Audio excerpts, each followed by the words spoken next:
Just doing some little more maintenance and things like that. My uncle stopped by to grab some straw for a nativity scene. And we're gonna keep the ball rolling on here. Just working and getting it all dialed in some more.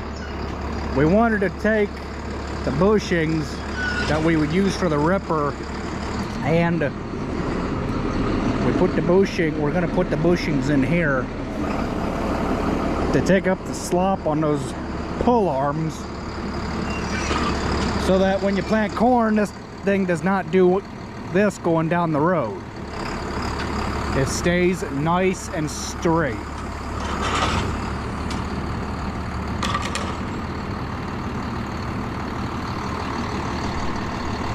Well, so we've got some broken to deal with. We're trying to put this brand new spring in this. Here's the old one. Because when this thing folds, this marker swings around. When it folds, it kinda, I guess like that, you would say. And then, because it bangs. And we don't like things that bang, so that spring's broke. The one on the other end is broken too, so, and it's not supposed to be broke. So we're just fixing what is broken. How many times have I said the word broken? Well, we got her all out, got her all unfolded. This is what it looks like when it's all in field operating mode, minus the little bit of broken right there. Well, that is not broken. It is designed to swing out of the way when you hit an obstacle. So we just simulated that until, so we could get after this spring here, which was the broken one. We had since then put this one in here, but it does not look right. Okay, that should not be down there, or it should. I don't know, because this really isn't going to do anything. When this folds up, it's just going to sit there and be of no use. I got done putting the no-till holders on. Pete and Dad did some monkeying around with this thing. Is it just me, or is that one not setting level? Must just be me. But anywho, this is an air planter. Ground drive. I'm guessing what the air is used for is for those airbags there. What the purpose of those are, I have no clue. But we will figure it out when we get to it. This is ground drive because, well, I figured that out before anybody else did. That this is a ground drive planter, because why else would there be a rubber tire on this big tire here? And then there'd be a chain which would drive the whole thing. It's actually a pretty dang simple planter. You're just adding 6 more rows to that John Deere 7000 conservation planter that we had before to make 12 rows. So yeah, it should serve us well. I'm hoping. I'm really hoping. Once we get the bugs worked out of it, we will probably take 100 acres to get the bugs worked out of it, and then we'll be done. But just like anything else, you got to get used to it. This stuff don't come to you overnight. This spring here on the right side of the machine is broken too. You can see down there that it is no good. Okay, like I said, when this thing is folded up, what the spring is supposed to do is it's supposed to get tight, alleviating the bang out of this, so it don't come to a sudden jolt and smack everything and potentially wear your $1 million corn planter out. It amazes me, all the wires and the sensors and the monitors and all the who's and what's it's just to make the thing work. But I mean, hey, if you're gonna plant corn in 2010 and up in the years, why, you're gonna need all these wires and monitors up there and auxiliary stuff and electrical plugs and just the whole kit caboodle just to make a simple corn planter work. I mean, I'm sure them John Deere 9RX or whatever the heck the biggest tractor is a John Deere makes, I am without a shadow of a doubt, I know that you have to go to college to work on the darn things. This 7800 is pre-computerized, okay? This is one of the last tractors that John Deere made. Actually, it was that 8300 because that is a 1999. That is the last tractor that John Deere made before the 8400, and I think that has a computer in it, if I'm not mistaken, but they all do.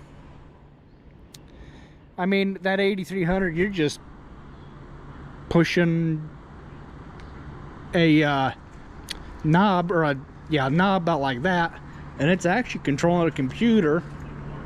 Whereas this, you are controlling a cable that goes down to the fuel pump, from the fuel pump under the floor, right there to that foot throttle, and right up there to the hand throttle.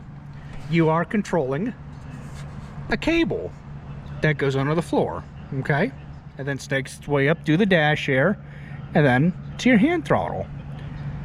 That John Deere 8300, it's the same thing, but you're just, it's a wire that's going from the same spot down to the floor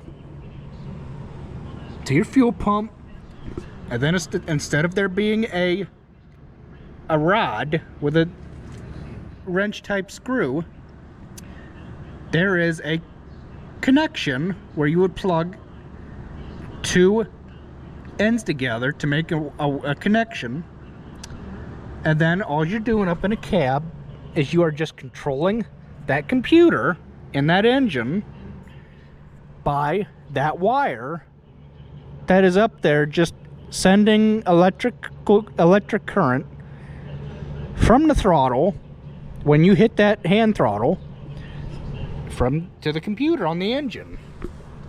That's basically all that you're doing. Do I like it more than I do the 7810, 7800?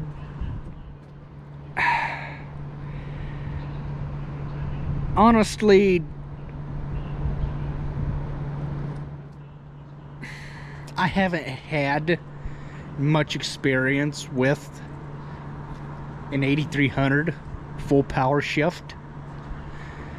I mean, these are basically the same tractors that I've known for the past 10 plus years, so I mean, I only ran that 8300 for what?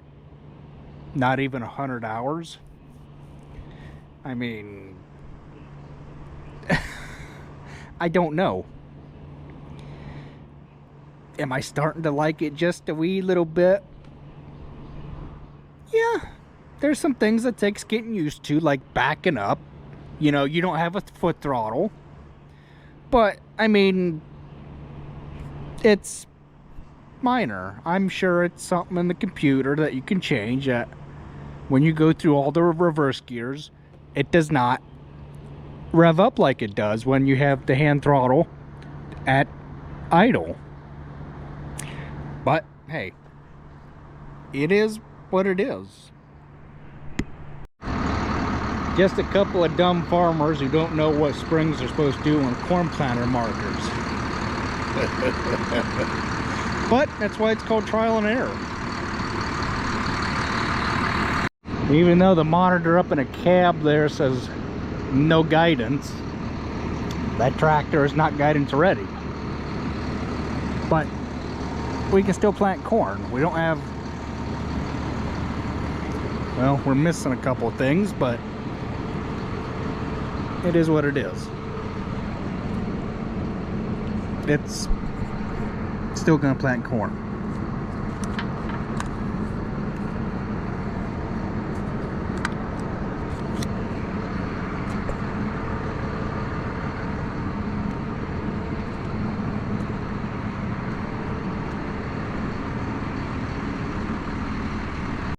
So in order to fold this thing up, you gotta pick the 3-point hitch up in the front.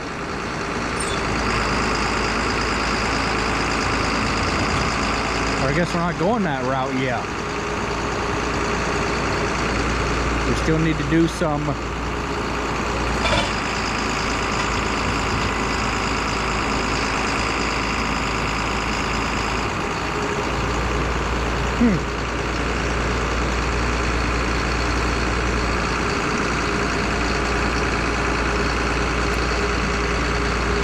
I don't know.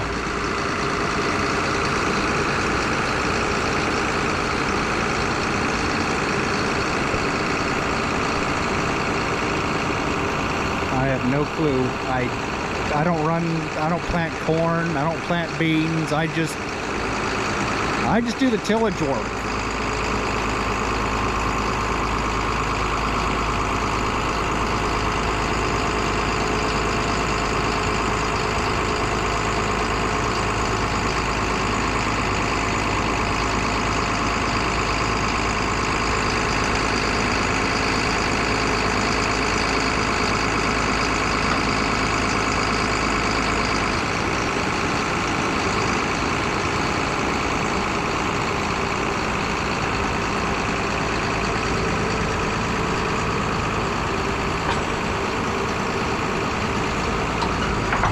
And you pick your hitch up the rest of the way and you lock it, hold your wing wheels up, and then you are good to go.